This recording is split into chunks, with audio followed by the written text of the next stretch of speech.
definición de la evaluación en nuestra región, un esfuerzo colaborativo para abrazar propuestas y experiencias que descolonizan la evaluación y honran las voces y conocimientos indígenas. El propósito fundamental de este ciclo de conversatorios es promover una conversación profunda y significativa en torno a la descolonización de la evaluación en América Latina y el Caribe. A través del intercambio de ideas, experiencias y sabiduría, aspiramos a construir puentes entre enfoques tradicionales y enfoques indígenas y a cultivar una comprensión compartida de cómo la evaluación puede empoderar a todas las comunidades.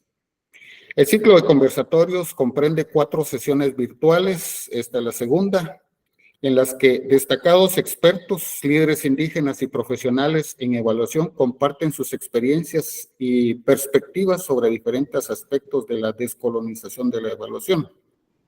Los temas abordados incluyen la integración de conocimientos indígenas en los procesos evaluativos, la construcción de enfoques evaluativos sensibles a la cultura y la promoción de la participación activa de las comunidades en la evaluación de programas y políticas. Este ciclo de conversatorios tiene el potencial de dejar una huella duradera en la forma en que concebimos y practicamos la evaluación en nuestra región. Y al compartir experiencias y lecciones aprendidas, estamos allanando el camino para una evaluación más consciente, respetuosa y empática en línea con las voces de todas las personas que forman nuestra rica y diversa región. En nombre del capítulo latinoamericano del Caribe de la Red Internacional de Evaluación Indígena, Eval Indigenous, los invito a unirse a nosotros en este viaje transformador. Juntos podemos forjar camino hacia una evaluación más enriquecedora y significativa para todos. Durante el conversatorio compartiremos un enlace para que puedan registrarse en el Atlas de Evaluadores Indígenas de Latinoamérica y el Caribe. Los datos recopilados en esta encuesta se utilizarán para crear el directorio en línea de evaluadores indígenas y evaluadores que trabajan en contextos indígenas en la región. Y también pues utilizaremos los datos para crear materiales de comunicación que recopilen las voces de los evaluadores indígenas y publicaciones sobre evaluaciones indígenas en nuestra región. Ahora dejo con ustedes a Celeste Llano, coordinadora de RELAC, quien tendrá a su cargo la presentación de nuestras destacadas invitadas y la moderación del conversatorio. Gracias. Muchas gracias, Héctor. Muchas gracias. Buenos días a todas y a todos. Qué gusto compartir con ustedes esta mañana. Desde RELAC nos enorgullece y es un honor poder compartir con este maravilloso panel este segundo conversatorio. Ustedes saben, como bien dijo Héctor, este es un ciclo, es un proyecto que cuenta con un ciclo de conversatorios sobre evaluación indígena y descolonizadora en nuestra América Latina. En este caso vamos a estar hablando y conversando con nuestras panelistas sobre propuestas y experiencias descolonizadoras de la evaluación. Y desde RELAC estamos sumamente contentos con poder contribuir, poner nuestro granito de arena a poder visibilizar una evaluación, como decíamos, descolonizadora, una evaluación más local, territorial de nuestra América Latina y Caribe. En ese métier, con ese fin, acompañamos todos los proyectos que están visibilizando estas nuevas maneras de ver, hacer, sentir nuestra cultura y a través de nuestra cultura nuestros procesos evaluativos. Así que encantados de poder compartir con ustedes esta mañana y ojalá muchas más. Antes de comenzar y de presentar a nuestras panelistas, queríamos hacer un pequeño raconto de algunos de los temas que surgieron en el conversatorio anterior, que fueron muy relevantes y queremos traer también a la reflexión y que acompañen las próximas reflexiones, ¿verdad? Por ejemplo, los conceptos de autodeterminación y de crisis civilizatoria, los conceptos de resistencia y reexistencia, de crear y criar, que surgieron también maravillosos en el anterior conversatorio, pasar de una participación pasiva en los espacios a fortalecer capacidades, potencialidades para saber vincularse mejor, negociar mejor, en el mejor de los sentidos de la palabra, de negociación, ¿verdad? La capacidad de seguir construyendo y reconstruyendo estas formas de pensamiento que podrían llevar a mirar y establecer estas relaciones con los otros, con otros mundos, con otras cosmovisiones. La idea de ir profundizando en diferentes percepciones, propuestas, visiones de cómo y dónde miramos y hacemos la evaluación, la descolonización de la evaluación, por supuesto, nuevas vivencias, prácticas y procesos que pueden darnos luz a nuevas formas de pensar los procesos evaluativos, de practicar y sistematizar nuestros resultados, de pensar nuevas preguntas de evaluación, ¿verdad? La realidad nos está imponiendo también esta posibilidad, necesidad y oportunidad de que los pueblos indígenas accedan a cierto tipo de presupuestos, a proyectos, etcétera. Entonces hay condiciones de aceptar o subordinarse. Entonces, ¿qué es lo que elegimos y cómo podemos hacer más partícipes a quienes en general suelen ser los donantes, ¿verdad? Y los que apoyan estos proyectos. Pautas relacionadas a acompañamiento, a procesos de evaluación vinculando y participando a las comunidades, bueno, muchas cosas que fueron surgiendo y que nos fueron enriqueciendo tan solo en el primer webinar, así que estamos muy entusiasmados con el desarrollo de los próximos y de las próximas reflexiones. Les voy a comentar primero que para la metodología, como hicimos en el primer webinario, vamos a estar haciendo unas preguntas, unas rondas de preguntas, 3 rondas en específico, y cada panelista va a tener un máximo de 5 minutos para contarnos su experiencia y o plantearnos algunos puntos claves. Vamos a trabajar en esas 3 rondas y por supuesto vamos a tener un espacio para preguntas y comentarios de las personas participantes y el intercambio, que es siempre también lo más rico, ¿verdad? Muy bien, entonces voy a pasar a presentarles a nuestras panelistas y que nos da, como decimos, mucho orgullo y mucho placer tenerlas aquí y poder compartir sus saberes y toda su inteligencia y toda su experiencia. Con nosotros hoy va a estar Faustina Alvarenga, Tina Alvarenga, licenciada en Ciencias de la Educación, experta en Derechos Humanos de los Pueblos Indígenas por la Universidad de Deusto. Consultora independiente en temas sociales, evaluadora de programas y proyectos, investigadora social para varias agencias de Naciones Unidas, facilitadora de procesos sociales, capacitadora en derechos de los pueblos indígenas, desarrollo comunitario, género, perspectiva intercultural, fortalecimiento comunitario y de organizaciones de base. Desarrolla protocolos comunitarios de consulta, consentimiento libre, previo e informado. Ha acompañado técnicamente la aprobación de protocolos de consentimiento libre, previo e informado y ciertos decretos vinculados a lo mismo. Ha sido asesora de la presidencia del Instituto Paraguayo de Indígenas, INDI, en 2018. Ella es becaria senior para la Oficina de Derechos Humanos del Alto Comisionado de Naciones Unidas en Paraguay y consultora experta en pueblos indígenas para la Oficina ACNUD en Paraguay. Integrante fundadora de la Articulación de Mujeres Indígenas de Paraguay y MIPI, y de la Red de Mujeres Indígenas Raíces Ancestrales Red Mira. Faustina también es miembro de la Red de Mujeres Indígenas sobre Biodiversidad de América Latina y el Caribe. También estará hoy con nosotros en este intercambio Mirna Cunningham. Bienvenida, Mirna. La doctora Cunningham es mujer del pueblo indígena Miskitu de la comunidad Huaspán, situado en los márgenes del río Huanqui, en Nicaragua. Es médica salubrista del pueblo indígena Miskitu de Nicaragua. Ella tiene más de 40 años de experiencia en acompañamiento, estudios, facilitación y aplicación de políticas, estrategias y programas basados en enfoques de derechos humanos, individuales y colectivos de los pueblos indígenas, especialmente en las áreas de educación, salud intercultural, género y relaciones intergeneracionales y autogobierno indígena, multiétnico y desarrollo con identidad, buen vivir. Finalmente nos acompañará desde unos videos grabados, ya que ha tenido algún problema de salud familiar y nos estará acompañando con sus respuestas grabadas. Carolina Irene Márquez Méndez, ella es doctora en Estudios del Desarrollo por el Instituto Mora en México, es maestra en Acción Pública y Desarrollo Social por el Colegio de la Frontera Norte, con especialidad en Género, Violencia y Derechos Humanos. Su estudio, Revaloración de la Vida, la comunidad pujerpecha de Cherán, Michoacán, ante la violencia 2008-2016, fue reconocido por la Asociación Mexicana de Estudios Rurales en 2017. Asimismo, su investigación, Economía Política de la Vulneración, el neoliberalismo encargado en la costa, Sierra Nahuá Michoacana, recibió una mención honorífica del Premio Cátedra Jorge Alonso en 2023. Ella brinda acompañamiento a personas y colectividades históricamente vulneradas o en situación de violencia y ofrece orientación desde el enfoque de la revalorización de la vida, aplicado a la colaboración, así como a los procesos formativos de investigación, de evaluación y de rediseño institucional. Bueno, tenemos 3 maravillosas panelistas con una experiencia increíble y muy diversa, así que sin más y para no perder el tiempo, vamos a aprovecharlas a cada una de ellas. Vamos a iniciar con esta ronda de preguntas.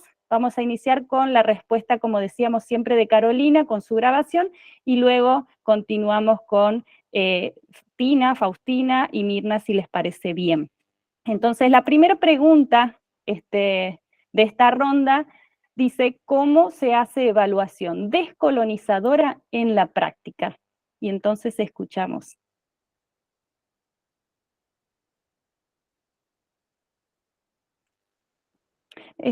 Yo no oigo, no sé si...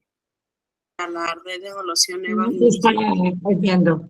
Ahora sí. Por haberme invitado a este conversatorio.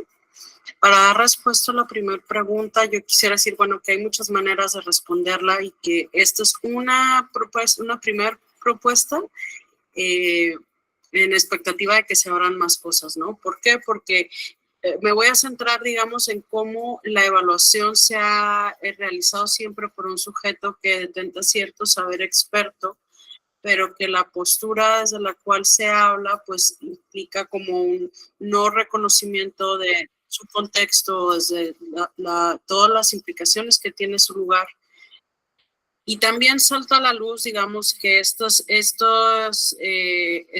figura del especialista, pues muchas veces contraviene, digamos, o va, digamos, como en detrimento de figuras colectivas, como pueden ser colectividades históricamente vulneradas, como pueden ser las comunidades originarias, comunidades autonómicas, pero también pues barrios originarios u otras formas de colectividad que inclusive pueden ser como redes en contextos urbanos, ¿no? Pero desde ahí, o sea, como pensando la cuestión de las comunidades originarias, pues ahí hay, digamos, como criterios que al menos en la experiencia de Cherán, Michoacán, que es una comunidad autonómica purépecha, y la experiencia de la comunidad autonómica Nahua de Ostula, pues a partir de esas experiencias comunitarias y particularmente asamblearias, pues podemos, digamos, como dar cuenta de que hay muchas formas de evaluación que suceden ya de facto, aunque no se les llame como tal, porque justamente existe un saber experto que contraviene a veces estas figuras colectivas y cómo se está perfilando su perspectiva sobre las políticas o sobre los mismos personas servidoras públicas o las instituciones o el mismo Estado, ¿no? Ya más allá de la cuestión gubernamental inmediata, ¿no? Sino ya más elementos. Entonces, pero estas cuestiones se dejan de lado justo porque estas figuras no permiten darle lugar a eso. Es una figura que finalmente en esa calidad de experto pues utiliza también ciertos discursos, ciertas herramientas que la legitiman en el mismo sistema, ¿no? En un sistema que está occidentalizado, está basado en la propiedad privada y en estos tipos de intercambios que son justo a nivel individual, desde figuras que acumulan ciertos conocimientos y ciertas redes y ciertas capitales, ¿no? En distintos niveles. Entonces, la descolonización pasaría justo por uno de los criterios mínimos, pues es que se ha ejercido desde las mismas colectividades o comunidades que en sus cuerpos, ya sea los individuales, los humanos, pues, o los extensos en términos, digamos, incluyendo también todo el ecosistema, pues han sido vulnerados, ¿no? De alguna manera, sea a nivel histórico o sea una vulneración de otra índole, ¿no? Pero las evaluaciones justamente tienen que venir de quienes están siendo sujetos a X o Y política o interacción con alguna parte, digamos, del Estado, ¿no? Y en ese proceso, digo, no nada más limitado al tema de lo gubernamental, a eso me refiero.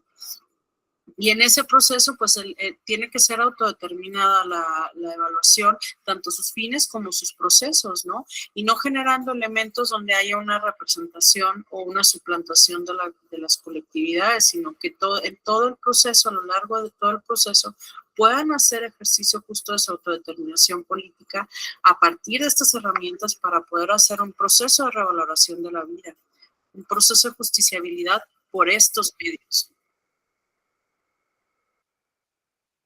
Qué maravilla. Muy bien, entonces pasamos a Faustina. Buenas a todas, buenos días desde Paraguay. Bueno, ante esta primera pregunta, ¿cómo se hace o cómo estamos haciendo este intento de ir desconstruyendo miradas? Si miramos que la evaluación definida desde la cultura no indígena como un proceso a través del cual se posibilita hacer por sobre todo una mirada hacia los resultados de intervenciones sociales, culturales, económicas, productivas, de intervenciones de desarrollo y de impactos en la vida de quienes reciben o son beneficiados, entre comillas, o estén participando de la misma, y sobre todo desde la mirada de poder generar evidencias que permita realizar adecuaciones, mejoras, ajustes a acciones que se viene desarrollando para dar respuesta adecuada a los diferentes desafíos que implica un abordaje, una intervención a nivel, en este caso, que es lo que me corresponde a mí hacer constantemente a nivel de programas o proyectos sociales. Y en ese sentido, partamos de lo que para nosotros, cuando hablamos con los compañeros y las compañeras indígenas, es decir, es una palabra, empezando con la palabra evaluación, es una palabra que normalmente en las lenguas indígenas no tiene traducción. Entonces, cuando en una lengua no hay una traducción, estamos hablando también de que hay otras formas de mirar este mismo proceso. Tal vez esta mirada de los expertos, entre comillas, necesita realmente ser enriquecida, primero deconstruida en el sentido de los pensamientos, de una mirada homogeneizadora, una mirada única, con elementos de solo medir algo, pasar a un enriquecimiento y a un diálogo de saberes. ¿De qué sabemos? ¿Cómo estamos vivenciando? ¿Cómo estamos viendo ese proceso? ¿Cómo vivimos ese proceso durante la implementación de acciones, de políticas públicas, de acciones y actividades que se dan en los territorios? Entonces, para mí, esta mirada debe tener, este proceso debe tener este enfoque intercultural, esta mirada de reconocer que el conocimiento de los pueblos indígenas tiene tanto valor como el conocimiento de lo no indígena.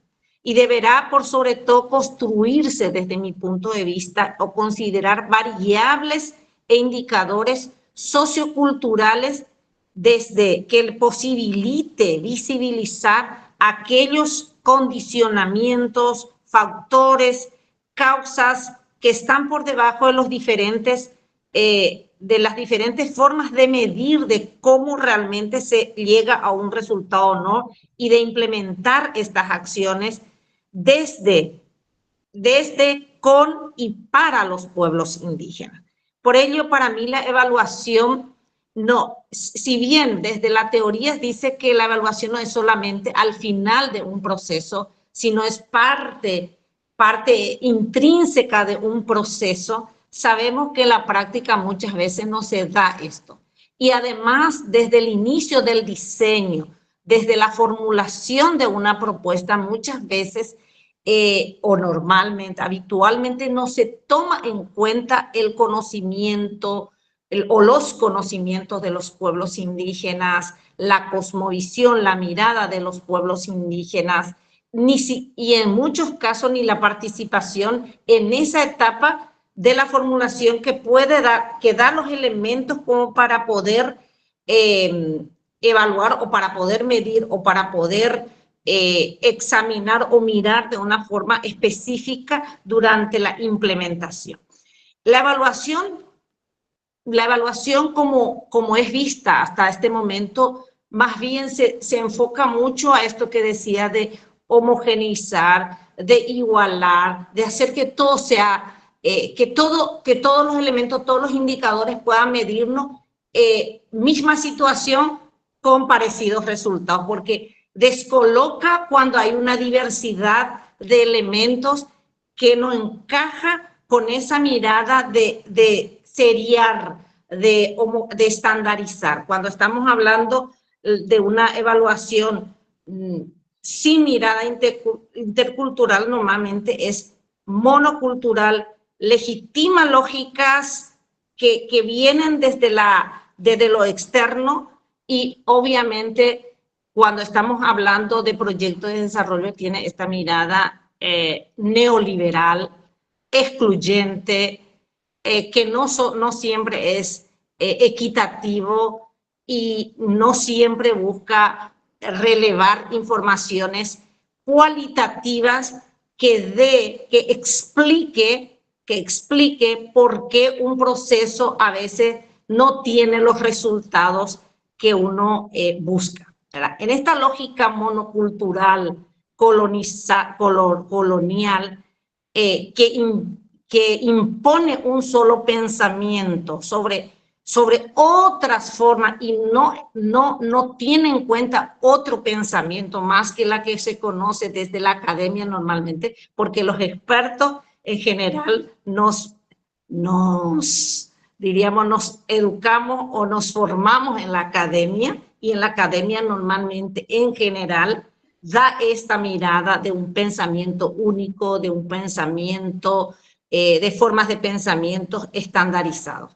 Entonces, desde este enfoque cultural es importante incluir el sentir, el ser, el actuar diferente de los pueblos indígenas, de las comunidades locales, tal vez de las comunidades campesinas. Entonces, hay un compromiso para mí desde esta mirada, diríamos, de una evaluación descolonizadora. En la práctica debe tener en cuenta realmente aquellos conocimientos, aquellas miradas desde este conocimiento que muchas en general en todos nuestros pueblos indígenas utiliza un medio importante que la academia no valora suficientemente, que es la oralidad. Entonces, ¿dónde queda la oralidad en estos procesos de medición de impacto o de cómo se está implementando una acción, sea esta de políticas públicas, de proyectos, etcétera? Entonces, normalmente esto nos lleva muchas veces a que esas desigualdades, esas asimetrías cada vez sean más grandes, porque se mide desde otra mirada. Entonces, para mí, la evaluación debe incorporar el sentir, el ser, el saber de los pueblos indígenas, valorar las fortalezas de las prácticas evaluativas, porque los pueblos indígenas, las comunidades, hacen evaluaciones, miran cómo. Normalmente en la oralidad, cuando se reúnen, dice qué está fallando, por qué está fallando, qué se debe mejorar. Entonces, es importante entonces sensibilizar tanto a los líderes como a la comunidad de la importancia que tiene su conocimiento, de su mirada, de mejorar la comprensión del valor de esto que llamamos evaluación, y crear realmente programas adecuados, o sea, crear no solamente entornos, sino también indicadores, colocar elementos para evaluar estos programas en las comunidades indígenas desde un análisis crítico y por sobre todo desde la visión indígena e incorporando el conocimiento tradicional. Muchas gracias, Faustina. Y entonces pasamos a la respuesta de Mirna, por favor. Muchas gracias, Celeste.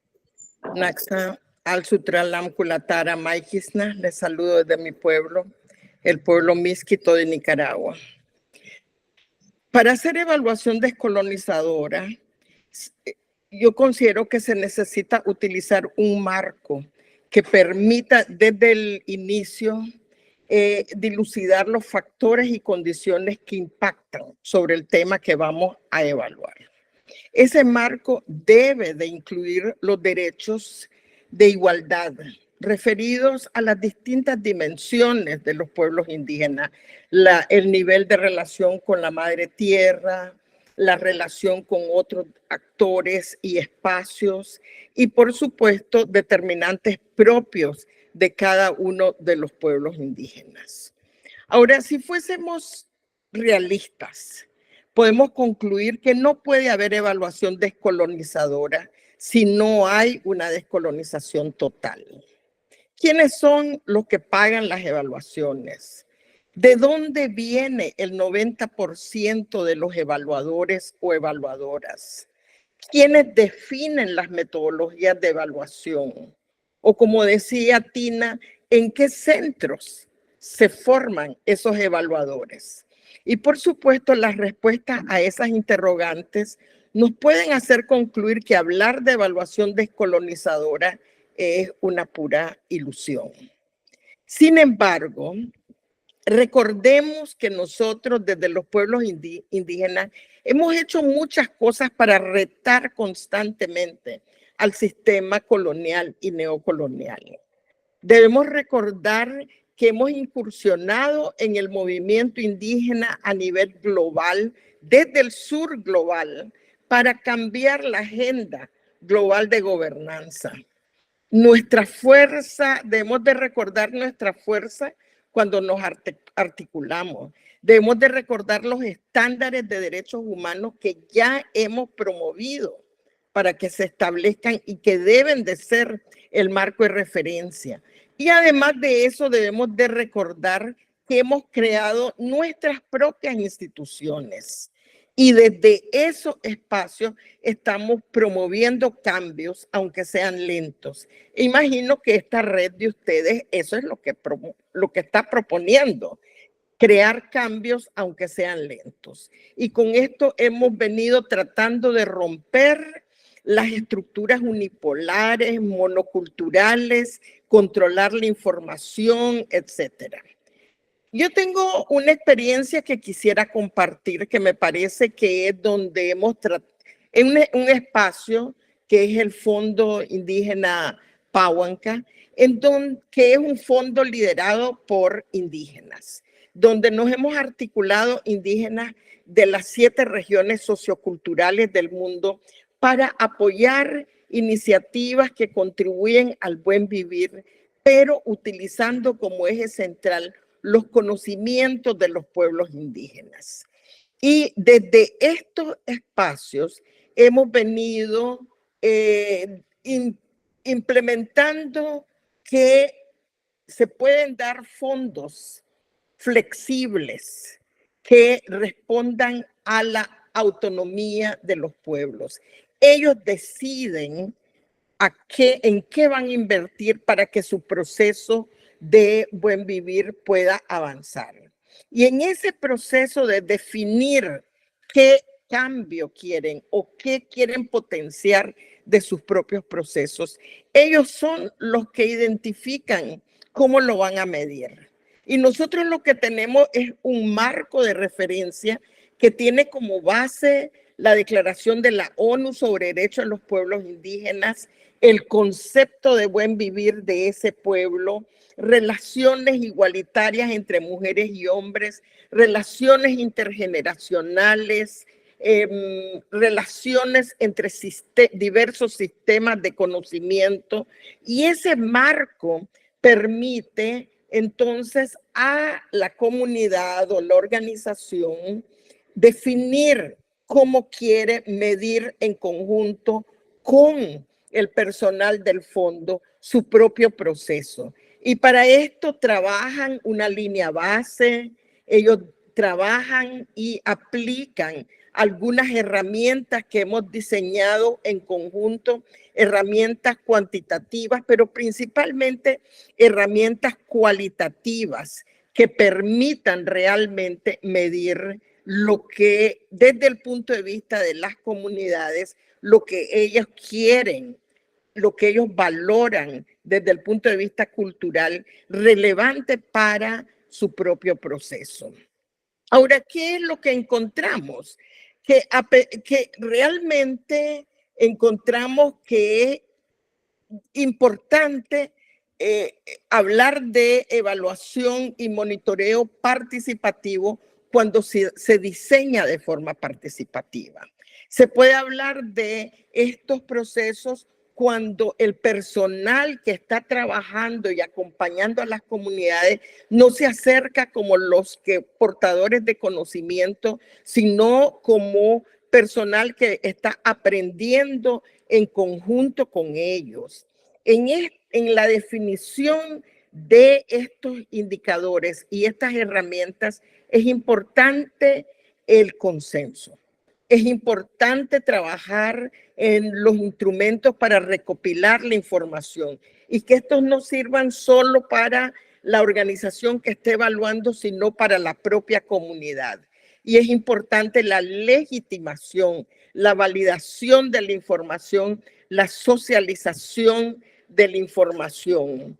Y aquí lo que hemos visto es que hay que trascender de lo antropocéntrico, de lo que las jerarquías centradas en las personas y donde están ausentes las lenguas indígenas, las formas de vida, sus relaciones humanas y no humanas. Por lo tanto, es importante cuando se habla sobre evaluación descolonizadora que las perspectivas indígenas realmente sean tomadas en cuenta, porque estas están en contraste directo con la cosmovisión centrada en las personas que continúan impregnando las metodologías y todo lo que se refiere a la generación de conocimiento. En el caso de los pueblos indígenas, esa generación de conocimiento está vinculada principalmente con su intrínseca relación con su territorio. Y como decía Tina, es difícil generalizar porque responde al contexto específico en donde se generan esos conocimientos. Muchas gracias por esta primera ronda maravillosa. Mientras vamos preparando el video de la segunda respuesta de Carolina, repaso rápido.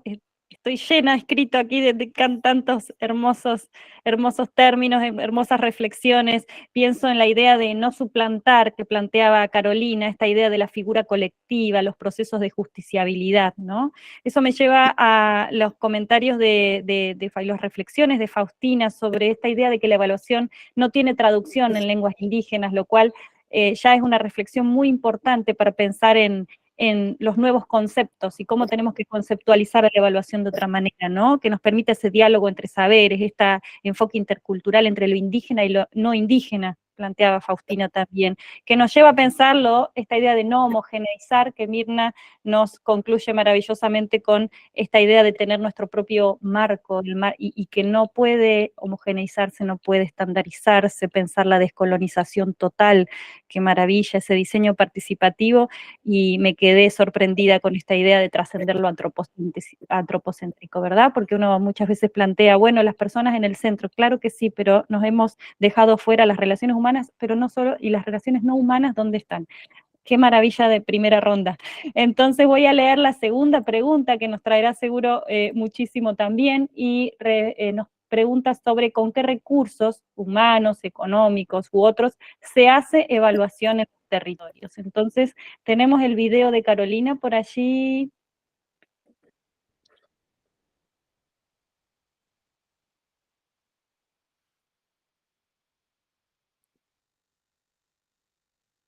O las experiencias que yo estoy recuperando y que le estoy dando ese estatus de evaluación, pues son experiencias asamblearias de comunidades que son comunidades no nada más, digamos, como enunciativamente hablando, sino que sus procesos implican que hay un vínculo y un sentido común, compartido, construido, que les aglutina, que les politiza, que les genera lazos afectivos de corresponsabilidad, ¿no? O sea, que les genera un sentido como compartido. Todo esto, bueno, son elementos a través de los cuales, digamos que ese es el tamiz o el lente por el cual se atraviesan estos tipos de evaluación, ¿no? Porque su historicidad, su experiencia, el tipo de discusión que se lleva en las asambleas son recursos, digamos, analíticos y contextuales que a ellos les sirve para poder evaluar. O sea, más que hablar de recursos humanos, como decir quiénes, pues sí, bueno, quiénes las asambleas, pero el tipo de decisiones que se toman en estas asambleas son discusiones que a lo mejor en un contexto occidentalizado, urbanizado, que está como atravesado por el tema, por ejemplo, la gestión pública, pues a lo mejor serían como tiempos muy largos, porque no se corresponde, no se dimensiona este tipo de dinámicas que implican una discusión a profundidad, que implica la argumentación, que implica el que se dé controversia y darle lugar a eso con todo el proceso de deliberación que ello implica, ¿no? Eso es lo que sucede en ese tipo de evaluaciones que a lo mejor no se llaman como tal, pero sí son valoraciones que se hacen desde los procesos asamblearios en comunidades que sí tienen elementos de autodeterminación, ¿no? Que sí están ejerciendo y cuando evidentemente habrá muchos elementos que se sigan reproduciendo al interior, digamos, formas coloniales del ejercicio de poder. Eso no eclipsa, digamos, como su capacidad de autodeterminación ni su espíritu, digamos, crítico desde un contexto que tiene otros significantes, que te brinda más elementos como, digamos, como para observar o contrastar o inclusive ponderar la vida de otra manera, ¿no? Por eso hablaba hace un momento de que es importante pasarlo bajo el enfoque de revaloración de la vida para decir, bueno, se está haciendo porque esto es un proceso que va a ayudar a la dignificación y al cuidado mutuo y a la sostenibilidad de la vida de estos cuerpos, ¿no? Los humanos y los no humanos, ¿no? O sea, esto es, que tiene que ver con la cuestión ecosistémica. Maravilloso. Entonces, pasamos a Faustina. Sí, desde esta reflexión de recursos, es la palabra en sí es como economicista. Entonces, si hablamos de bien o de bienes, desde la filosofía normalmente se nos plantea que el bien es otra cosa. El bien es un valor que se le da a una acción de un individuo, de una colectividad. Es como el bien, dice desde la filosofía, es una inclinación natural a buscar lo deseable, lo que motiva la comprensión de algo. Y el recurso tiene esta mirada más tangible. ¿Con cuánto contamos? ¿Con qué contamos? Entonces yo creo que tenemos que ir como armonizando estos aspectos cuando estamos hablando desde los pueblos indígenas del buen vivir, ¿verdad? Estamos hablando de cómo se siente, cómo se relaciona y desde la evaluación, ¿qué hay en los territorios? Y hay todo esto, ¿verdad? Estamos hablando de el primer bien que tenemos es el propio territorio, las propias personas, la biodiversidad, la espiritualidad, la cultura, el idioma, todo eso son bienes que tenemos los pueblos indígenas y que son, si pasamos a esta mirada un poco de decir, son recursos con los que podemos contar, son cuestiones tangibles con los que podemos contar, porque si queremos realmente una evaluación intercultural, descolonizadora, un elemento importante es el idioma. Porque si yo me voy desde el idioma hegemónico de un país, en el caso de Paraguay, me voy con el español o con el guaraní en una zona, por ejemplo, una cultura que ni es su idioma el guaraní, ni es su idioma el español, y su idioma es el ayoreo, el nivaclé, etc. Entonces, ese es un recurso o un bien importante para entender un proceso. Si yo no entiendo, no interpreto desde la lengua misma qué es lo que está pasando en ese territorio, es muy difícil luego relevar esa información, entender por qué está pasando, por qué el impacto, por qué ese proceso se da de una forma u otra, por qué se llegó a ese resultado. Si no somos capaces de introducir como un recurso importante el idioma. Para mí este es un recurso, si vamos a hablar desde ese punto de vista, importante. El recurso del idioma, la propia cultura, lo colectivo, la oralidad, ¿verdad? Como un bien. Y por sobre todo, otro componente no menos importante es las mismas personas y dentro de eso en una comunidad el rol de las mujeres, ¿verdad? Creo que ese es un bien, un recurso que a veces no usamos adecuadamente en los procesos evaluativos. ¿Cómo piensan, cómo sienten, cómo ven las mujeres? ¿Cómo están realmente en este marco de legitimar lo que se está implementando en el territorio? ¿Cómo lo viven las mujeres? ¿Cómo lo trabajan las mujeres? ¿Qué elementos, qué herramientas estamos teniendo, estrategia para poder realmente entender cómo impacta en la vida de la comunidad una política pública, un proyecto, un programa, etcétera? Si no hablamos con uno de los actores clave que son las mujeres, ¿verdad?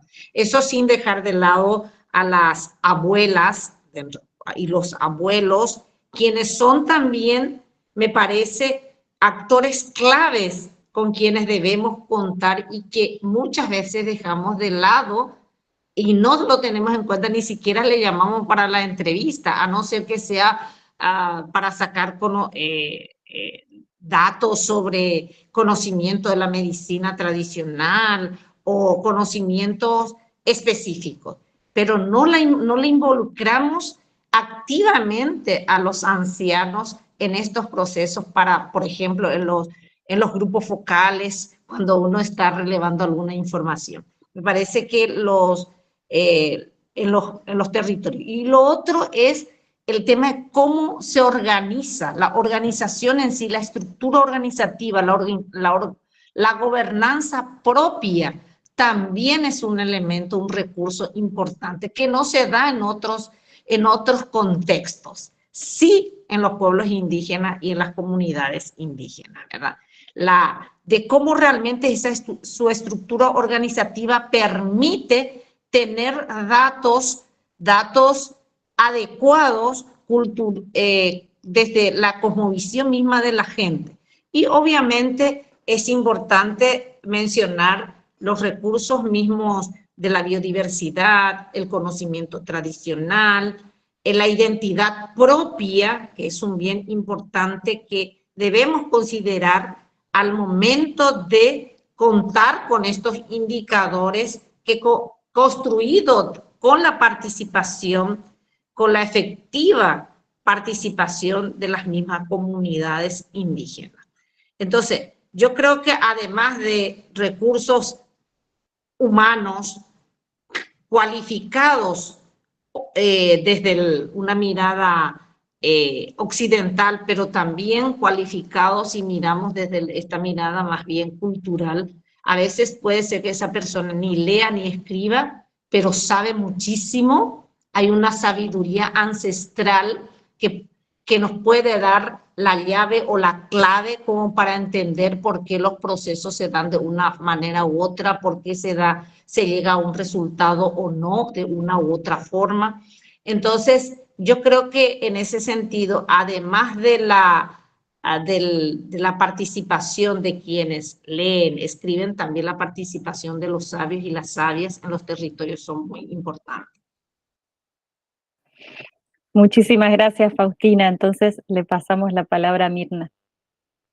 Muchas gracias, Celeste. Realmente la respuesta a esta pregunta tiene que ver con lo que se ha señalado desde el principio, que es que los propios pueblos indígenas tienen sus propios mecanismos de control, de seguimiento del cumplimiento de sus planes de vida o de su modelo de desarrollo propio. Y es la forma como miden el avance de lo que se plantea varía muchísimo. Por ejemplo, yo soy del pueblo indígena Miskito y en las comunidades alrededor de la zona donde ahora vivo, que es Bilwi, todos los años se celebra una festividad que se llama el Quimpulanca. Y en esa actividad, las comunidades, las autoridades comunitarias se reúnen, adultos, jóvenes, seleccionan a una pareja de jóvenes que son los que van a hacer el papel del rey y la reina. Tiene que ver mucho con el hecho de que tuvimos un reino miskito durante la colonia. Y esos jóvenes tienen el papel de organizar en conjunto con las autoridades una fiesta. Y durante la fiesta comparten los resultados del año anterior y comparten los planes que tienen para el año siguiente, durante todo un día de festividad de la comunidad. Ese es un mecanismo de evaluación propio de una comunidad y lo hacen en todas las comunidades que quedan en esa zona. En otras comunidades de la zona de donde yo soy, en el Huanquí, hacen el Uralé. Y el Uralé es una fiesta fin de año en donde todos se reúnen en un círculo y van cantando y van repitiendo lo que se hizo durante todo el año. Entonces, ¿de dónde vienen los recursos? Yatina ha mencionado muchísimo de dónde vienen los recursos. Ahora, ¿qué he visto de las instituciones que hemos creado? A mí me gusta mucho la modalidad de AINI, que es el fondo de FIMI. Cuando AINI invita a una organización a presentar una iniciativa de un proyecto, además de plantear los rubros que va a financiar FIMI, plantean los rubros de la contraparte físicos, como dice Tina, pero después hay un aporte aparte que mide cuánto valen las actividades de espiritualidad, cuánto cuesta, qué valor tiene el uso de la lengua indígena durante el desarrollo del proyecto, qué valor tiene la organización comunitaria que va a tener un papel importante en la implementación del proyecto. ¿Qué valor tienen las redes sociales, las redes comunitarias, donde obviamente, como decía Tina, están las de las mujeres? Entonces, yo creo que si medimos la evaluación descolonizadora y hablamos sobre recursos comunitarios, vamos a encontrar metodologías, vamos a encontrar lo que podría desde el occidente llamarse recursos, pero vamos a encontrar también procesos y procedimientos que las comunidades utilizan, que van desde una feria en donde todo mundo aporta para que se celebre la fiesta comunitaria, hasta procesos de reciprocidad históricos como el Inti Raymi o el Pana Pana o el Biribiri, dependiendo de cada uno de los pueblos. Entonces, y creo que es importante cuando uno evalúa, por ejemplo, mecanismos de pago de bienes y servicios. O yo siempre me río de los que hablan sobre medir el aporte de las mujeres para la protección del hogar. Pues, pero las mujeres indígenas también protegen el agua, protegen el bosque, protegen los recursos. ¿Cómo se mide todo eso? Entonces, creo que poco a poco tenemos que ir desde el mundo de la evaluación incidiendo para valorar precisamente esos aportes comunitarios que hasta el momento han quedado invisibles y que no se, precisamente porque no aplicamos un marco de referencia que nos permita ver la complementariedad entre, decíamos, lo humano, lo no humano, la complementariedad entre distintos actores, además de entender los mecanismos de control social que tienen las comunidades y que han aplicado de forma ancestral.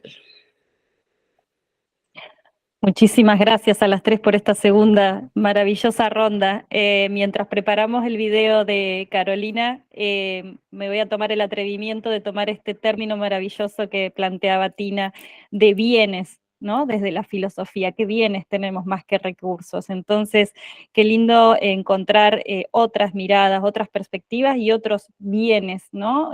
Con el sentido que tienen, ¿no? Y todos los sentidos que le podemos dar al bienes, como las experiencias asamblearias, la gobernanza propia, la identidad propia, el propio idioma. Planteaba Faustina, planteaba Carolina y también planteaba Mirna los rituales y festividades, ¿verdad? Como procesos y procedimientos que nos permitan pensar otros tipos de evaluaciones, ¿no? Y otros procesos de relevamiento de la información, ¿no? Más ajustados a los territorios. Estos procesos de reciprocidad que me pone muy contenta que ya tenemos mencionados en los estándares de evaluación para América Latina, así que desde allí y podemos incluso ampliarlo. Me quedo también con esta maravillosa idea de sabios y sabias en vez de pensar en expertos y expertas, ¿no? O dar lugar a todas esas miradas y a todas las miradas. Muy bien, entonces, con respecto a la tercera pregunta, refiere a cuál es el rol de la cooperación internacional para avanzar en la implementación de una evaluación descolonizadora. Desde RELAC hicimos una invitación especial a colegas de las agencias internacionales de cooperación, sabemos que algunos están hoy acompañándonos, para abrir y ampliar este diálogo y que sea lo más rico posible. Damos espacio entonces al video de Carolina Guerraque, gracias.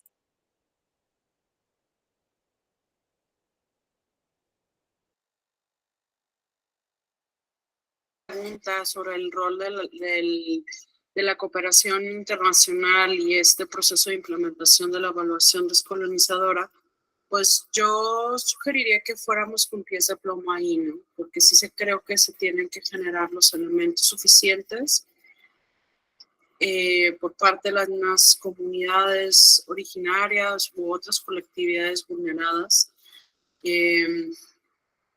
pues para poder entonces como contar con los elementos para observar si eso es prudente y conveniente para la comunidad y sus intereses.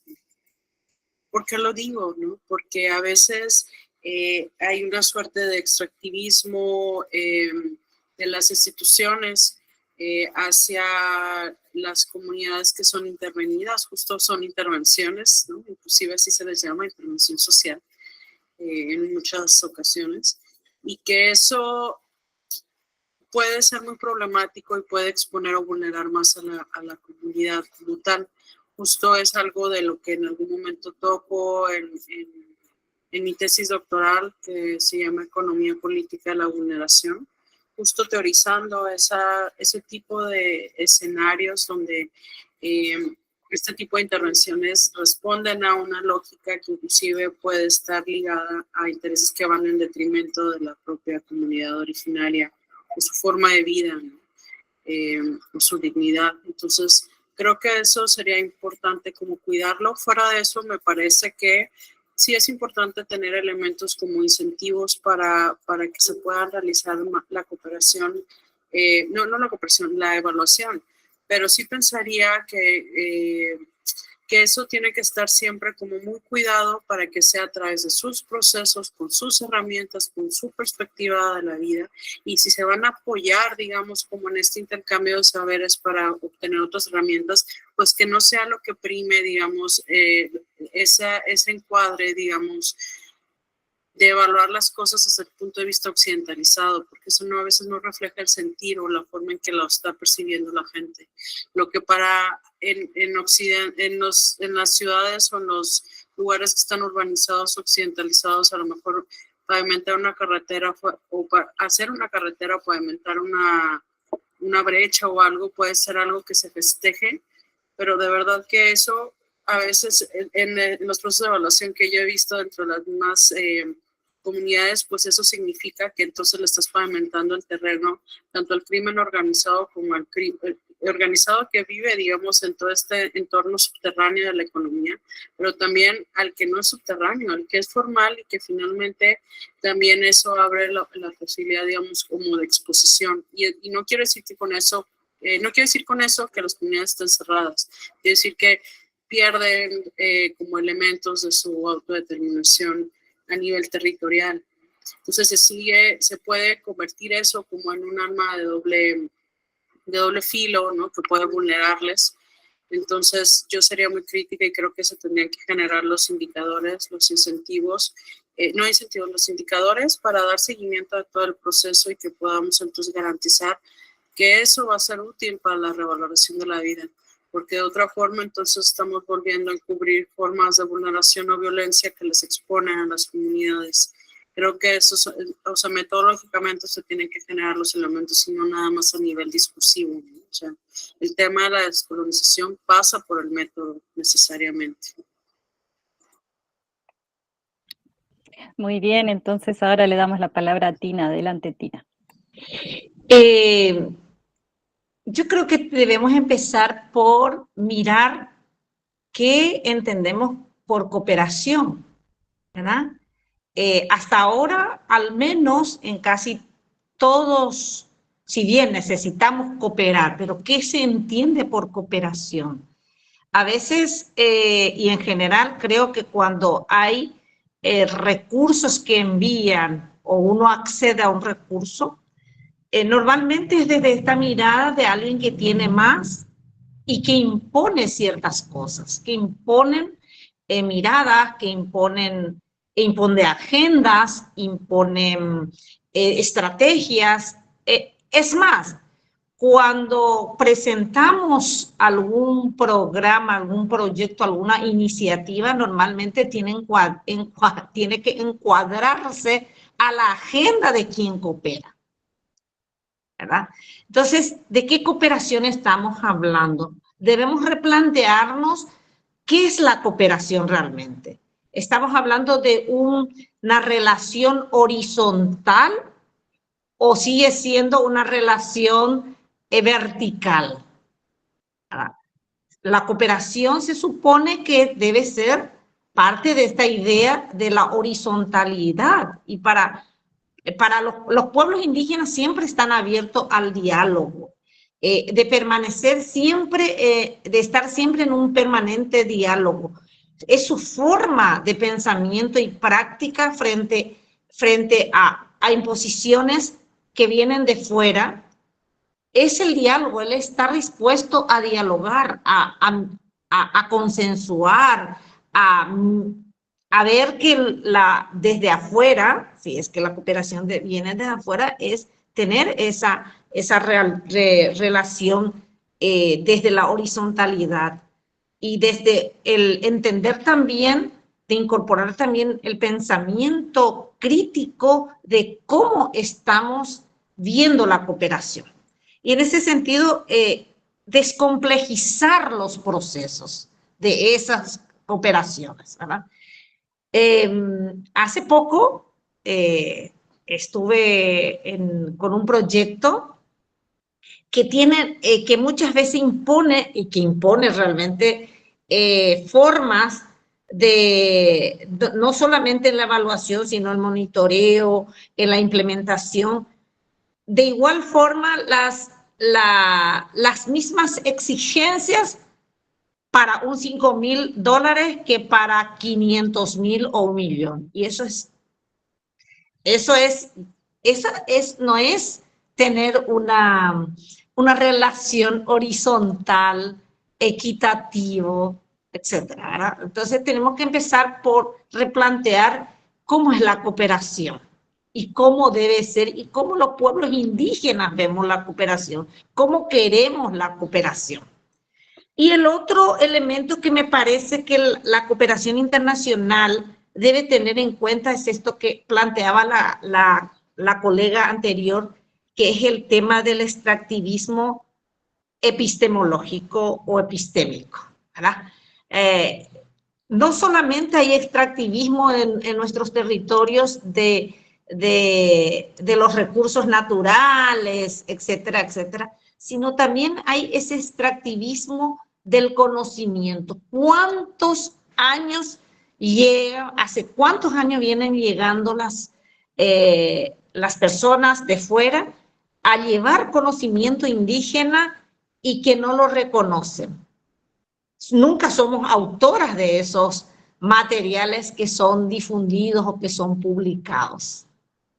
Se apropian de los diseños, se apropian del conocimiento tradicional sobre las plantas medicinales, sobre formas, uso y prácticas en nuestros territorios, sobre aplicaciones de algún conocimiento sobre elementos de la biodiversidad que existe en nuestro territorio. Y entonces estamos hablando de un permanente extractivismo de nuestros conocimientos. Entonces, ¿de qué cooperación estamos hablando? Cuando en los proyectos que se implementan, los programas que se implementan, no se tiene en cuenta de quiénes son los propietarios, entre comillas, quiénes son los poseedores de esos conocimientos. Y se llevan y lo patentizan o lo pone ISBN, etcétera, etcétera, a nombre de la persona externa que viene y nos reconoce quién es el poseedor o quiénes son los poseedores de esos conocimientos.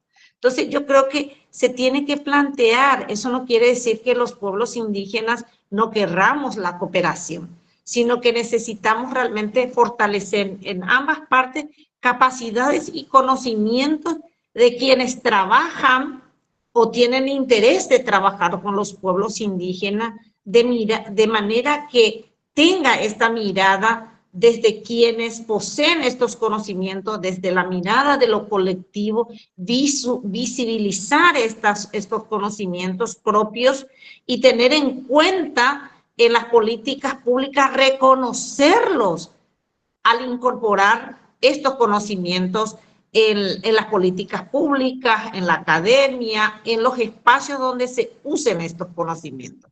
Es fundamental entonces para mí el derecho a la consulta y al consentimiento previo, libre e informado a los pueblos indígenas y por sobre todo eso de informado.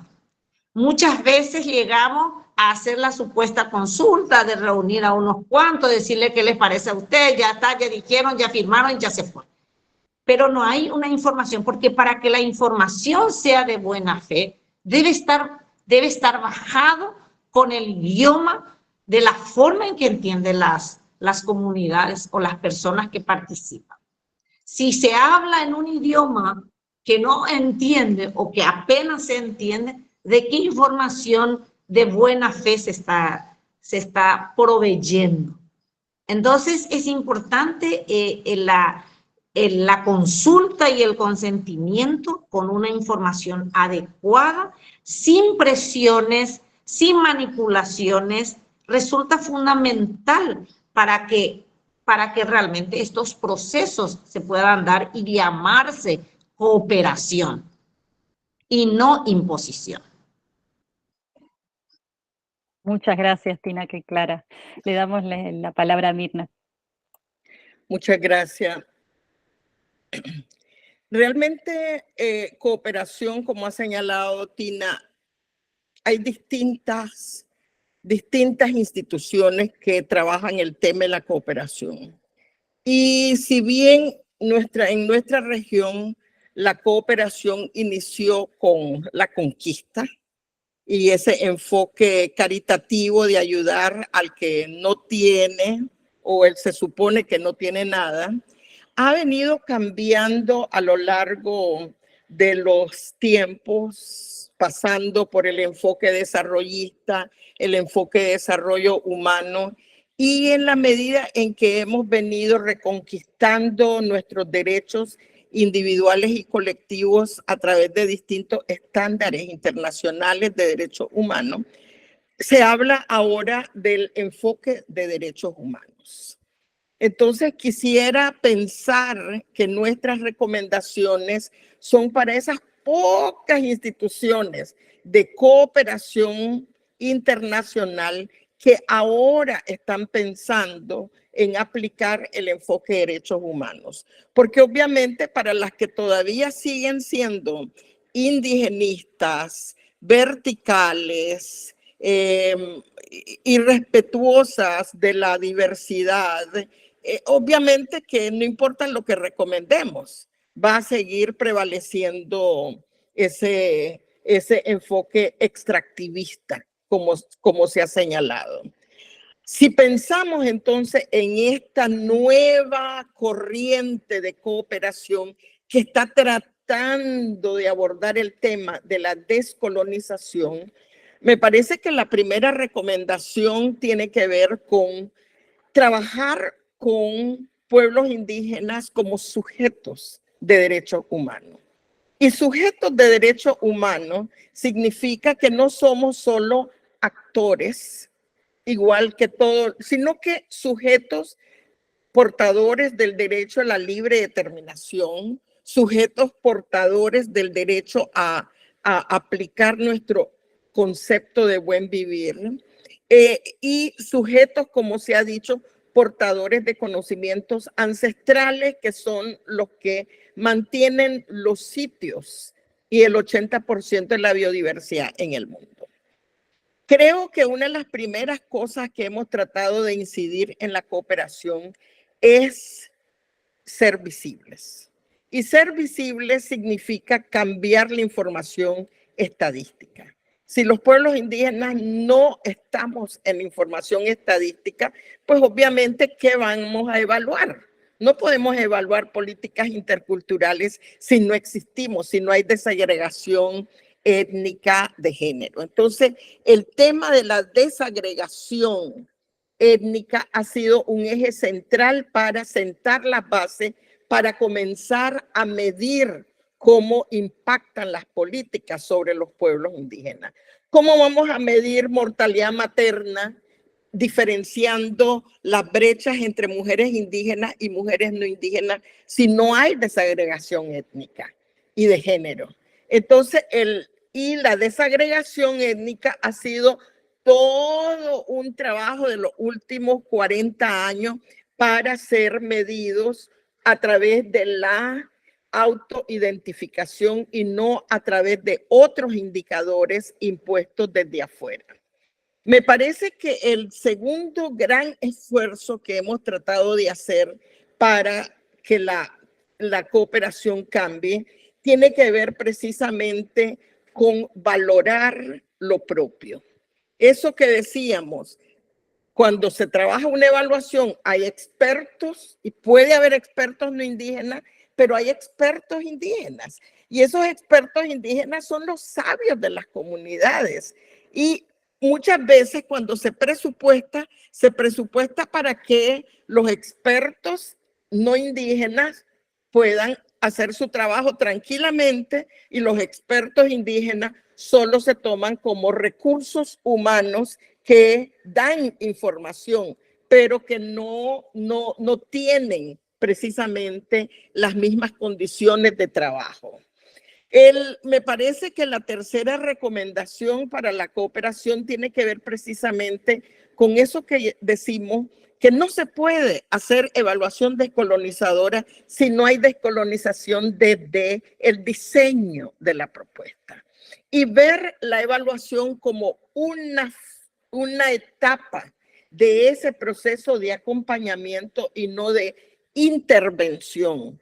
Porque si se ve la evaluación solo como una intervención externa que viene a medir con indicadores externos procesos propios de las comunidades, obviamente que los evaluadores externos se van a llevar cualquier información que nunca es la real, porque los pueblos indígenas tampoco somos tontos, pues, y le vamos a decir lo que quieren escuchar. No le vamos a decir lo propio. ¿Por qué le vamos a decir lo propio si no nos han acompañado?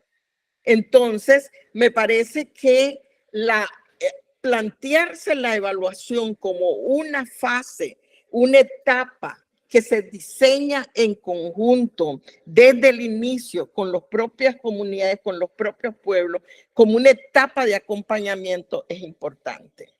Otra cosa que hemos hecho con la cooperación, yo diría, es nuestro planteamiento de evaluación participativa. La evaluación participativa no quiere decir que solo nos consultan. Y tiene que ver un poco con lo que decía Tina. O sea, la evaluación participativa significa que lo hacemos en conjunto. Y si lo podemos hacer nosotros, desde los propios pueblos, pues tiene mucho más valor. Y el aporte externo puede ser facilitar, puede ser acompañar, complementar desde otro sistema de conocimientos. Entonces, me parece que tenemos que ir trabajando ese concepto de evaluación descolonizadora como una evaluación sumamente participativa, en donde los pueblos indígenas no venimos y aplicamos herramientas externas, sino que venimos y diseñamos en conjunto a partir de una complementación entre diversos sistemas de conocimientos, diversas formas de controlar, diversas formas de medir el impacto, nuevas herramientas, nuevos instrumentos y nuevos marcos de referencia para poder efectivamente hablar de descolonización. En conclusión, lo que nosotros decimos es que lo que vamos a evaluar es que si efectivamente estamos avanzando hacia la construcción de sociedades interculturales, sociedades en donde efectivamente lo propio de los pueblos indígenas y los otros sistemas de conocimiento están en igualdad de conocimiento. Para evaluadores externos, evaluadoras no indígenas, es importante conocer, acompañar, escuchar. O sea, no puede haber una evaluación descolonizadora sin confianza. O sea, y la verdad es que entonces les corresponde realmente preocuparse por el lugar, cuáles son las culturas, cuáles son sus formas de toma de decisiones, cuáles son sus sueños, qué es lo que les está afectando. Les corresponde ser flexibles, o sea, conocer los contextos, no imponer su metodología, sino que realmente ser flexibles y respetuosos de los tiempos y los procesos comunitarios. Entender como evaluador externa, que nosotros desde afuera nunca empoderamos a las comunidades. Nunca. Las comunidades se empoderan por sí mismas. Y esto, o sea, la evaluación es un proceso de acompañamiento y de empoderamiento conjunto y no es el resultado de una actividad o de un proyecto y que tiene que integrar la dimensión individual con la dimensión colectiva de lo que significa poder entre los pueblos indígenas. Es importante a la hora de plantearse un proceso de evaluación desde afuera, identificar quiénes son, cuáles son esos grupos organizativos en las comunidades, de acuerdo a las normas comunitarias, cuáles son los espacios de gobernanza propios que tienen los pueblos indígenas. Y obviamente todo debe tender al fortalecimiento organizativo de la comunidad y no al fortalecimiento de la organización que eventualmente está colaborando con esa comunidad. Pero al final se van. Los evaluadores externos llegan y se van. Lo que queda es lo que pudimos sembrar como parte del proceso de empoderamiento y fortalecimiento organizativo en la comunidad. Y eso es lo que se va a sostener en el tiempo. Muchas gracias. Muchas gracias a las tres por semejantes términos, conceptos, reflexiones maravillosas y que nos dejan pensando muchísimo, ¿no? En el quehacer cotidiano de las y los evaluadores y de los procesos colectivos que nos tocan hacer, ¿no? Que es lo más importante, construir esta idea de colectividad y de comunitarismo y de desarrollo desde otra perspectiva, ¿no? Desde el bien común, el bien de todas y todos, de no solamente la mirada humana, sino el vínculo con lo no humano. En esta última ronda me quedé mucho reflexionando sobre esta necesidad de descomplejizar los procesos de cooperación, esta idea de pensar no solamente en la cooperación, de qué cooperación hablamos, ¿no? Si hablamos de una relación vertical, entonces construir estos diálogos horizontales que son tan necesarios, ¿verdad? El reconocimiento de los saberes propios y la autoidentificación. Nosotros, ustedes bien saben, y en algún momento lo dijeron en este repaso de estas maravillosas 3 rondas, hay un trabajo que hacer desde lo ontológico, decimos siempre, para pensar nuevas formas de construcción del conocimiento, lo epistemológico, y entonces para desarrollar nuevas metodologías, el ámbito metodológico. Y ahí, claro que siempre hablamos en el ámbito académico de muchas herramientas de relevamiento de información y de categorías y etcétera, ¿no? Y bien nos enseñaba y nos decía Mirna y nos recordaba esta idea de no autoimponer estas categorías, permitir esta autoidentificación, entender, no permitir, entender la idea de las propias definiciones, autodefiniciones, autoidentificaciones de cada comunidad, ¿no? Rescato también una idea que surgió en el chat también por Lorena Salcedo, cuando se hablaba de los bienes, más bien decir en lugar de recursos, de ser que Mirna recuperaba ahora también, ser respetuosos de los tiempos, ¿no? Y esto evaluadoras y evaluadores es muy fuerte también, porque los procesos evaluativos, aquí sí hay colegas de la cooperación en general, saben que hay procesos plazos muy cortos siempre, ¿no? Para todos los procesos, porque tienen que encajar, y la verdad es que muchas veces no encajan y luego los resultados son no útiles, podemos decir, y no relevantes, ¿no? Entonces, el respetuoso de los tiempos de cada proceso, ¿no? Y recuperando esta idea de o entender los propios rituales y cultura de cada lugar para poder pensar, generar nuevas formas de relevamiento de la información, o como le querramos llamar en cada uno de los espacios. A mí siempre me deja maravillada, me quedo reflexionando mucho, muy contenta de este intercambio de mujeres maravillosas que trabajan en el territorio y nos enseñan tanto. Yo voy a compartir aquí un par de preguntas que hay para dejarlas a libre respuesta de Tina, de Mirna, como les parezca, como vaya saliendo, más bien diría en la informalidad incluso del diálogo entre ustedes, claramente sería maravilloso, y tiene que ver con parte de estos proyectos de evaluación indígena y de los colegas de los grupos de trabajo de evaluación desde América Latina, nuestras VOPES de RELAC, que están dando muchísimo de su tiempo tan valioso para pensar proyectos que visibilicen la evaluación indígena. Y entonces hay una pregunta que dice, quisiera preguntarles a las panelistas sobre 5 criterios mínimos que debería incluir un código de ética de evaluación indígena, ¿no? Yo creo que hubo muchos comentarios y muchas herramientas que ya nos dejan pensar, ¿no? Algunos de esos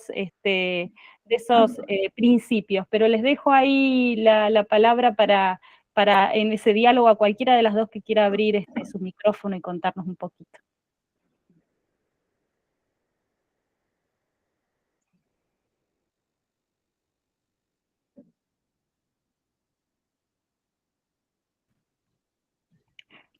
Ay, sí. Adelante, Tina. Sí. Gracias. Creo que algunos principios que tienen que ver con el derecho de los pueblos indígenas, uno de los principios básicos me parece y que hay que tener y considerar es el principio de la consulta y el consentimiento previo, libre e informado. Sin esto, yo creo que no, esto es esta diríamos la base fundamental que tiene que ver con el respeto, la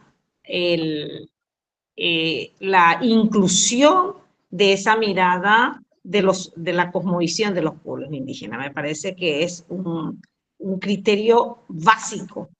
También el tema de la buena fe. O sea, si vamos a entrar a evaluar, debemos ir con esto de la buena fe. O sea, no podemos ir ya con ideas preconcebidas, con prejuicios, con ideas ya que tiene que ver muchas veces de la estigmatización que se tiene hacia los pueblos indígenas. Entonces, creo que sin prejuicios, o sea, de buena fe, una cuestión básica es el respeto, el estar abierto, o sea, la escucha es otro principio que me parece básico, la escucha. Y no, muchas veces vamos con nuestros indicadores y a las apuradas, como decía la persona que había puntualizado, el tiempo, el ritmo, el respeto al tiempo de las comunidades. Ese también es que me parece que debemos tener en cuenta, porque muchas veces no tenemos en cuenta el tiempo, el ritmo, la forma en que las comunidades están y dicen, uno va imponiendo su propio tiempo, su propio ritmo. Entonces yo creo que son algunos criterios mínimos que debería de tenerse a la hora de acercarse desde fuera, ¿verdad? Y por supuesto la participación plena y efectiva de las comunidades indígenas en esos procesos de evidenciar desde el inicio, decíamos a lo largo de la exposición, desde el diseño, la formulación, cómo quieren ellos medir, cómo quieren realmente ver, evaluar, medir el impacto, con qué criterios, con qué indicadores quieren hacerlo y aceptar eso, aceptar de que nosotros no estamos llevando la verdad absoluta, sino que aceptar que hay otras formas, otras miradas. Bueno, desde mi punto de vista, yo diría que analizando distintas organizaciones indígenas, algunos de los principios básicos es ese enfoque integral, en donde el ser humano no es solo lo más importante, sino todas las relaciones entre las personas con el ambiente, con la naturaleza, con la cosmovisión, o sea, ese enfoque integral. O sea, cualquier evaluación tiene que partir de esa visión y respetar esa visión holística de los pueblos indígenas. Un segundo principio es el de la reciprocidad. O sea, definitivamente todos ponemos algo en un proceso, cómo vamos a medir y cómo vamos a valorar eso y cómo lo vamos a hacer operativo. El tercer principio, obviamente, es el de la interculturalidad. Aquí estamos hablando de un proceso externo que nosotros creemos muchas veces desde afuera que los pueblos no miden. O sea, la interculturalidad significa entender también que las propias comunidades tienen su forma de medir y controlar sus procesos. ¿Cómo tomamos en cuenta en las herramientas ese enfoque intercultural? ¿Qué es lo mejor que vamos a traer de la comunidad indígena? ¿Qué es lo mejor que vamos a traer del mundo no indígena? ¿Y cómo lo vamos a complementar? Eso es la interculturalidad, la complementación respetuosa entre diversos sistemas de conocimiento, diversas herramientas, diversos instrumentos. Obviamente que el otro principio es la participación, lo hemos mencionado a lo largo de todo el conversatorio. No puede haber evaluación descolonizadora si solo un equipo externo llega a medir a los de adentro. O sea, definitivamente tiene que ser participativo, y cuando decimos participativo, totalmente inclusivo. O sea, ¿cómo logramos que hombres y mujeres participan? ¿Cómo logramos que distintos grupos de edad participen? ¿Cómo logramos que personas con discapacidad participen, con diversas discapacidades? ¿Cómo logramos que distintas diversidades también participen? ¿Cómo vemos lo urbano, lo rural, etcétera? Y obviamente el respeto a la libre determinación es un principio básico. O sea, definitivamente ese es un derecho reconquistado por los pueblos indígenas. Entonces, un proceso de evaluación descolonizadora tiene que respetar la libre determinación, si no, no es descolonizador. Y por último, lo que decía Tina, pues en la mayoría de nuestros países no hay mecanismos participativos que permitan la planificación conjunta. Entonces, el consentimiento previo, libre e informado se ha convertido en el derecho y en el principio que garantiza que toda la metodología, todo el proceso se diseña en conjunto y se respeta la decisión comunitaria. Muchísimas gracias, muy clara. Ya nos dejaron todos los principios o muchos de los principios allí establecidos y muy claros. Allí tenemos una pregunta más y en honor al tiempo diría que vamos a tener que cerrar con esta. Lorena Salcedo preguntaba cómo se logra la autonomía si hay una intermediación que quizás tiene otras miradas de vida y relación con los territorios. Además, Lorena puntualizaba que esa intermediación, ¿verdad?, suele ser dada desde la cooperación por protocolos de entrega de recursos económicos. Y tenemos una respuesta de Carolina en ese sentido, me parece. No sé si compartimos primero esta, Raque. Me parece que para responder esa pregunta se tendría que hablar de cómo se mantiene la memoria viva de las comunidades, porque justo es a través de estos elementos de la memoria que se puede transmitir en la realidad o intergeneracionalmente a través de distintos recursos, inclusive los cuentos, las leyendas, las narraciones. Todos estos elementos forman parte, inclusive el arte, ¿no?, forman parte de los elementos que mantienen la memoria viva de las comunidades sobre los procesos de vulneración y violencia, pero también sobre los procesos que se han gestado, digamos, de resistencia o el proceso de revaloración de la vida que se esté gestando. Eso claramente lo vi en el caso de Ostula y de Cherán, particularmente a través, digamos, de la figura de las personas adultas mayores, Nana y Tata Queriecha, que en Purépecha justo habla de estas personas que han acumulado saberes ancestrales, no nada más por lo que se le ha transmitido, sino de la experiencia propia, y que cumplen un papel muy importante para mantener la memoria viva, y que eso es un mecanismo de control sobre el tema de la autodeterminación política, porque si no cualquier persona puede venir a implantar elementos que justo corresponden a formas de occidentalización o de aculturación o de mestizaje que va en detrimento de las colectividades y las comunidades originarias.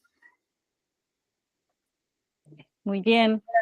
No sé si Tina o Mirna quisieran agregar a esta respuesta.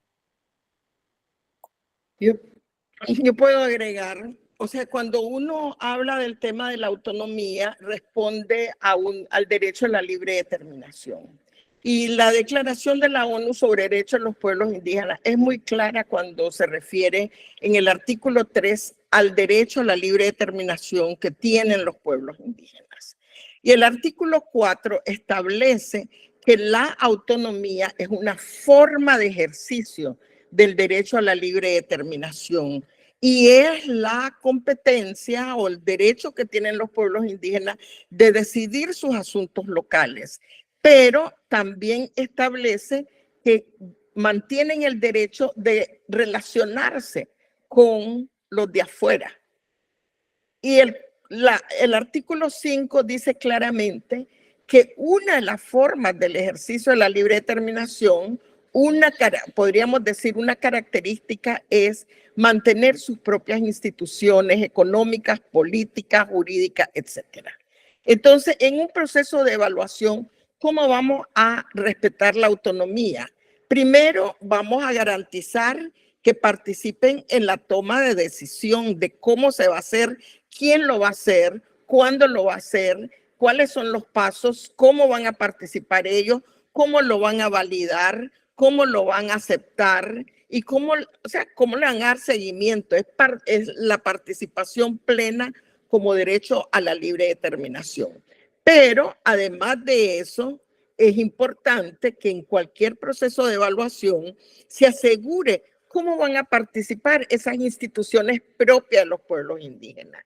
Por ejemplo, si vamos a evaluar salud, ¿cómo vamos a evaluar solo el sistema de salud pública o el sistema de salud occidental? Y no vamos a evaluar o no vamos a tomar en cuenta el sistema de salud propio de los pueblos indígenas, que en la mayoría de los casos es el sistema que le da respuesta a la mayoría de los problemas de salud de la comunidad, es el sistema que garantiza la sanación comunitaria y es el sistema que va a garantizar la ruta de acceso hacia el otro sistema de salud.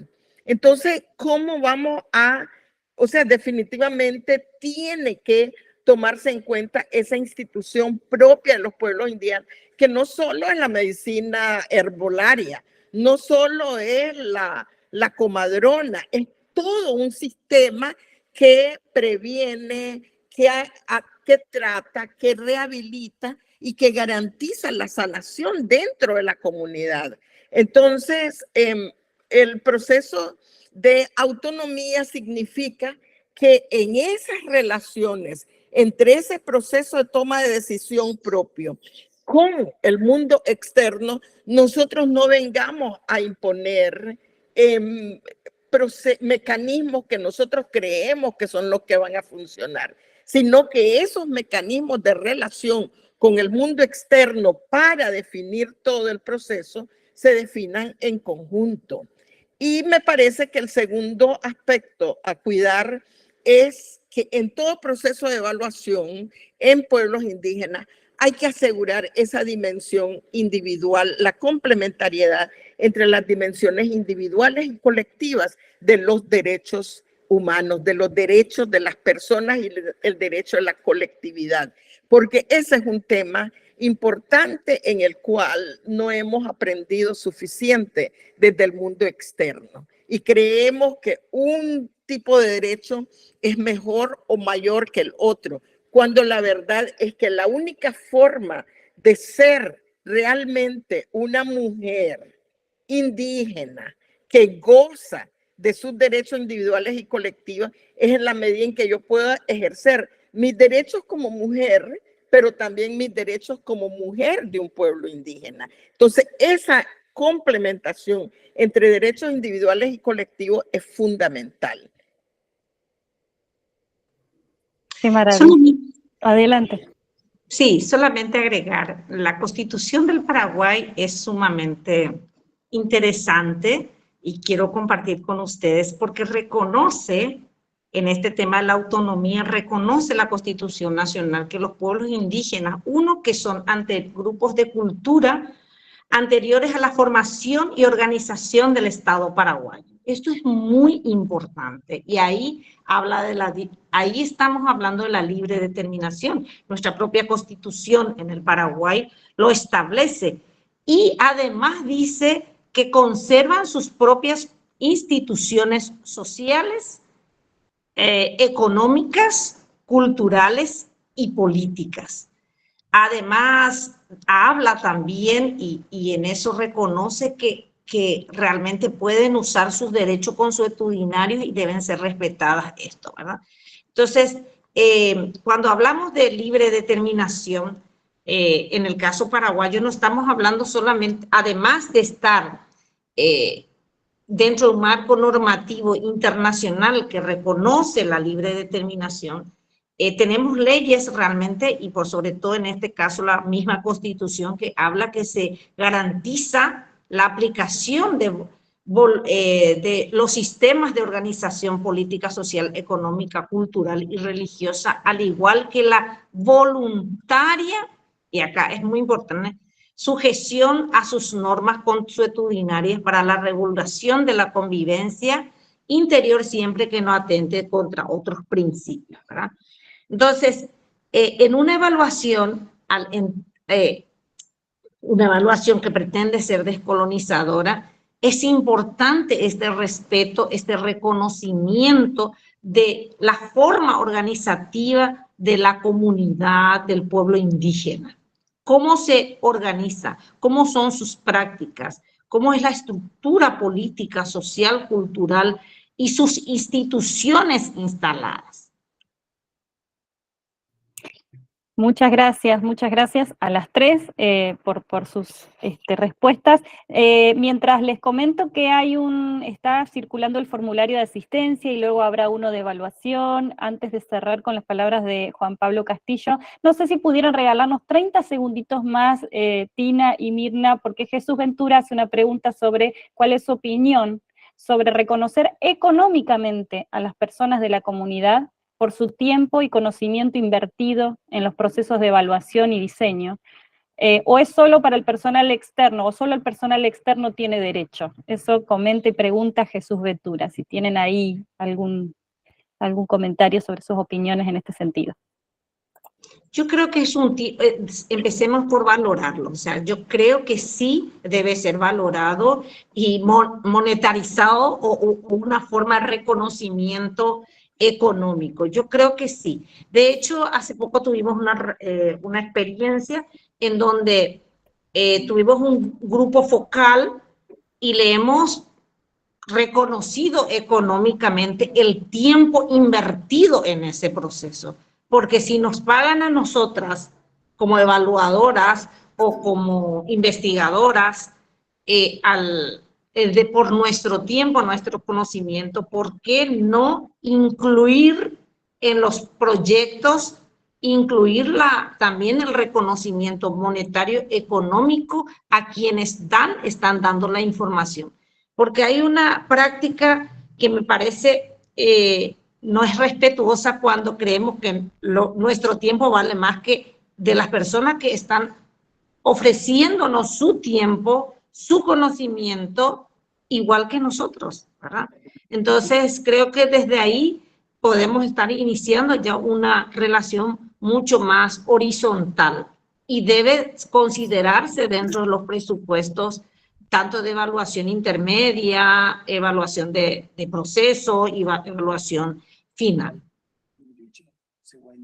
Y yo estoy totalmente de acuerdo en que hay que reconocer económicamente el aporte comunitario en el proceso de evaluación. Es parte de un proyecto en sí, debería ser concebido, incorporado desde el inicio del proyecto.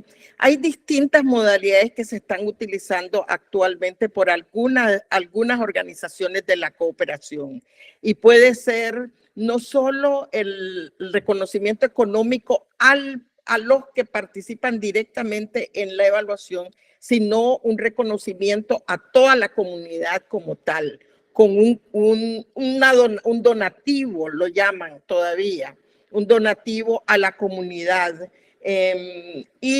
Pero yo diría más, en el sentido de que no solo vale el reconocimiento económico. Muchas veces se le puede reconocer económicamente, pero a la hora de la publicación solo salen los nombres de los externos. No salen los nombres de los que contribuyeron con la comunidad, con la información, con los aportes. Y entonces nunca a la hora de que se utiliza referencia bibliográfica, siempre la bibliografía habla de externos que escribieron sobre la comunidad y no salen entre los autores de los distintos trabajos. Entonces, me parece que el concepto de reconocimiento tiene que ser integral, reconociendo la parte económica, pero también el aporte en la publicación, en la generación de conocimiento, porque lo que estamos hablando aquí es que realmente el conocimiento no lo vamos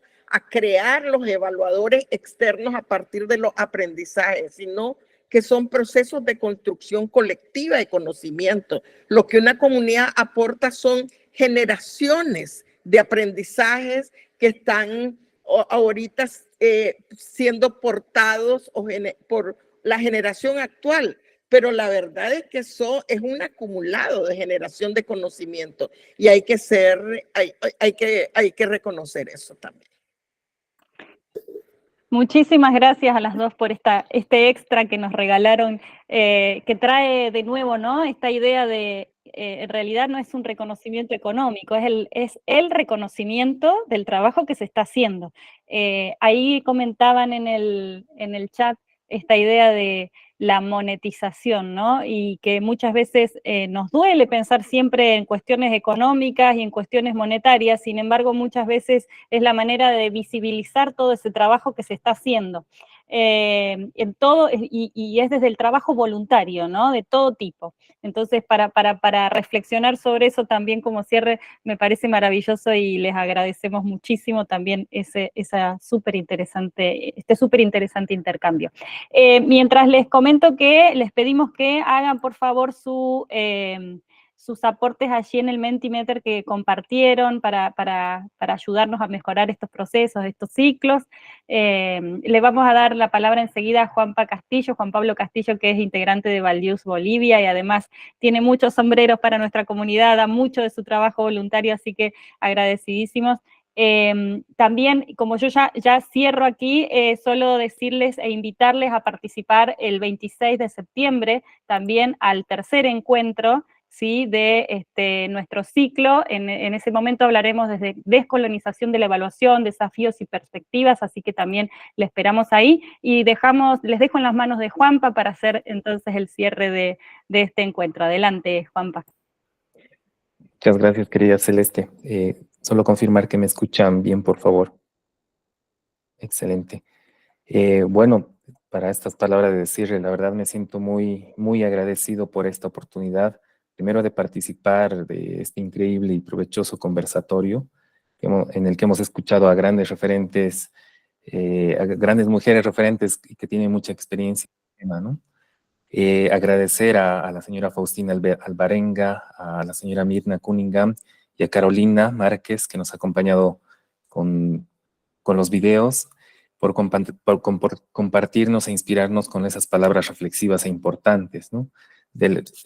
Algunas que rescato muy brevemente sobre los resultados y hallazgos de esas evaluaciones que hacemos en las comunidades, de cómo hacer esa devolución y compartir esa información a modo de también informarles sobre los avances que tiene un programa, un proyecto, una iniciativa, ¿no? También esto de hablar de bienes y no tanto así de recursos, también es algo muy interesante. Y algo también que lo mencionaron, que es creo importante, lo de las contribuciones que tienen las mujeres al cuidado del medio ambiente, o mejor llamada la madre tierra, ¿no?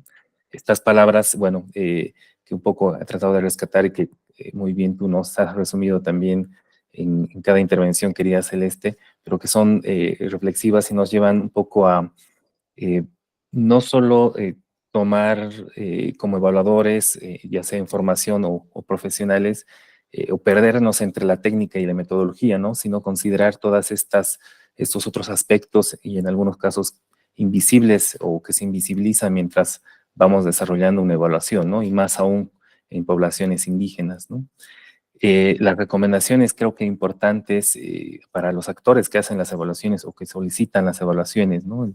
El tema de la consulta previa libre e informada, que es un mecanismo muy, muy importante con poblaciones indígenas.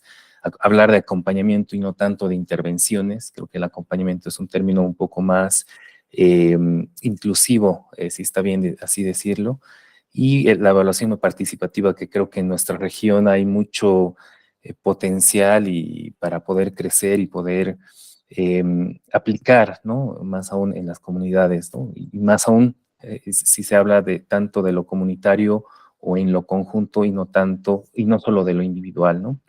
Agradecerle también a ti, querida Celeste, como coordinadora de la RELAC y por esa excelente moderación y ayudarnos a capturar esas palabras clave y reflexivas de nuestras increíbles panelistas, ¿no? También a Raquel Herrera, quien ha estado apoyándonos o apoyando en el conversatorio y que también es parte del equipo de la RELAC.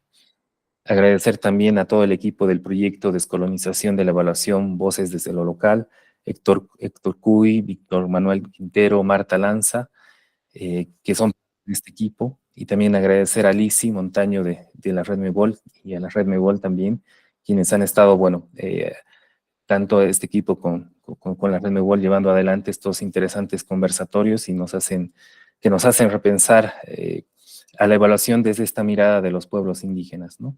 Y finalmente también agradecer a todas las personas que han estado acompañándonos por sus comentarios, preguntas y también las reflexiones que nos han compartido en el chat, ¿no? Muchas gracias a todos, a todas y agradecido por la oportunidad. Muchas gracias por compartir. Quienes tengan posibilidad de abrir cámara, ahí Raquel nos decía que podía hacer una capturita de pantalla para vernos y recordarnos y abrazarnos a la distancia. Hola, querida Lorena. Lindo abrazo. Tú nos dices, Raquel. Aquí las estoy sacando ya. Muy bien. Súper, qué maravilla. Y nos volvemos a ver en septiembre entonces, ojalá, si no antes, por alguno de estos medios al menos. Muchas gracias, hasta luego. Todos, gracias. Hasta luego. Adiós, Hasta adiós. pronto. Gracias. Claro.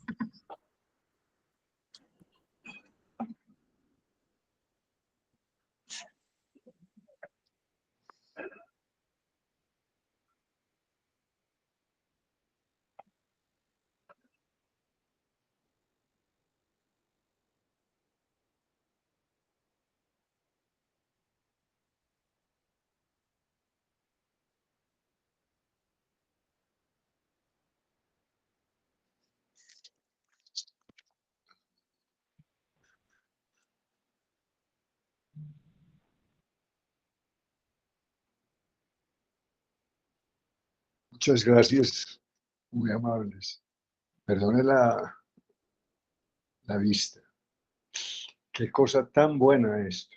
Magnífico, magnífico, así, muy magnífico. Muchas gracias.